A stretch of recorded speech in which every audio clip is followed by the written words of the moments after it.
मैंने कभी सपने में भी नहीं सोचा था कि मेरे इस छोटे से शहर में, छोटा सा शहर बोलना भी बहुत बड़ी बात है, इस जगह को उसके लोकल थिएटर में कभी एनीमे मूवी देख पाऊंगा।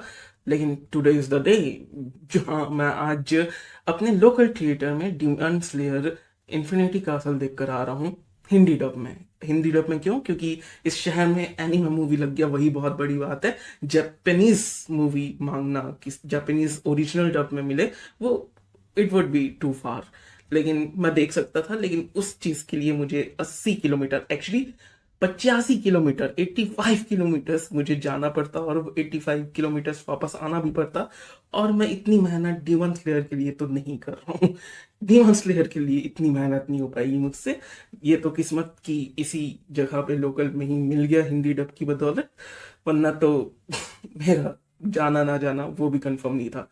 एओटी की मूवी लगती तो फिर भी मैं चले जाता, डीमन स्लेयर के लिए तो इतनी मेहनत नहीं हो रही मुझसे। सबसे पहले बात कर लेते हैं हिंदी डब की, क्योंकि भले ही मैं चाहूँ कि सब लोग सब में देखें, ओरिजिनल जापानीज लैंग्वेज में देखें, लेकिन सब लोगों की बस की बात नहीं है।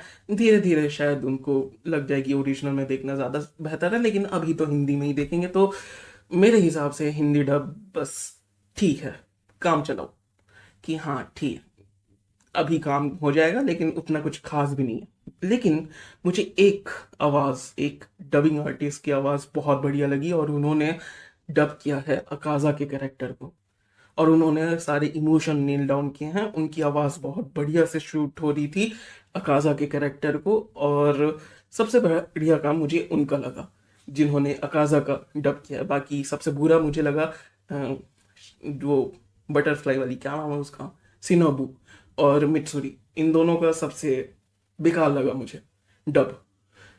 बाकी बाकी सबका ठीक ठाक था, काम चलो। अब बात कर लेते हैं कि मूवी अपने आप में कैसी है। तो मूवी अपने आप में बहुत सही है, बहुत अच्छी है। कमाल के एक्शन सीक्वेंसेस, कमाल के मूवमेंट्स, कमाल का एनिमेशन, जो कि यूफोर्टेबल डीमन स्लेयर जाना चाहता है 3D और 2D को कमाल के मिक्सचर के साथ बनाने के लिए, वो बहुत बढ़िया है।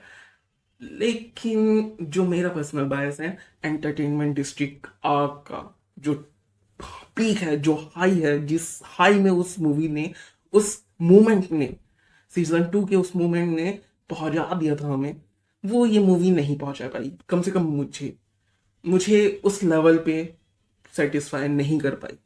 क्योंकि जिस लेवल पे एंटरटेनमेंट डिस्ट्रिक्ट आर्क है, वो नेक्स्ट लेवल है, और उसे टच नहीं कर पाई अनफॉर्चुनेटली मेरे लिए। शायद तुम्हें पसंद आ जाए, तुम्हें हो सकता है कि एंटरटेनमेंट डिस्ट्रिक्ट आर्ट से भी बढ़िया लग जाए, लेकिन मुझे नहीं लगी।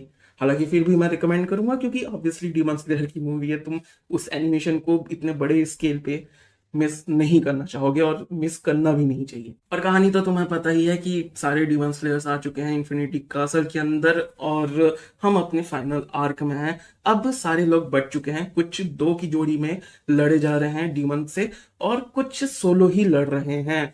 अब ये सारी कहानी कैसे प्ले आउट करती है, और जो टॉप मोमेंट्स मुझे लगे जेनुत्सु के और तांजीरो के, बहुत बढ़िया मोमेंट्स, बाकी के आगे देखने को मिलेंगे। आगे 2 मूवी और आने वाली है, तो बिल्कुल तुम जाओ, इंजॉय करो इसे। जो स्पेक्टिकल है इसका, जो एनिमेशन है, वो तुम बड़े पर्दे में, जितना बड़ा पर्दा हो सकता है उतने बड़े पर्दे में तुम एंजॉय करो। मैंने एंजॉय किया, हालांकि एंटरटेनमेंट डिस्ट्रिक्ट आर्क जितना नहीं, लेकिन फिर भी इंजॉयबल है। तुम बढ़िया, मजेदार रहेगा तुम्हारे लिए। बाकी ये थे मेरे ओपिनियंस। तुम अपने ओपिनियंस नीचे कमेंट सेक्शन में लिख सकते हो, और इसके साथ मिलते हैं अगले वीडियो में। तब तक के लिए बाय, सब्सक्राइब करो, क्योंकि सब्सक्राइब करना बहुत जरूरी। Okay bye.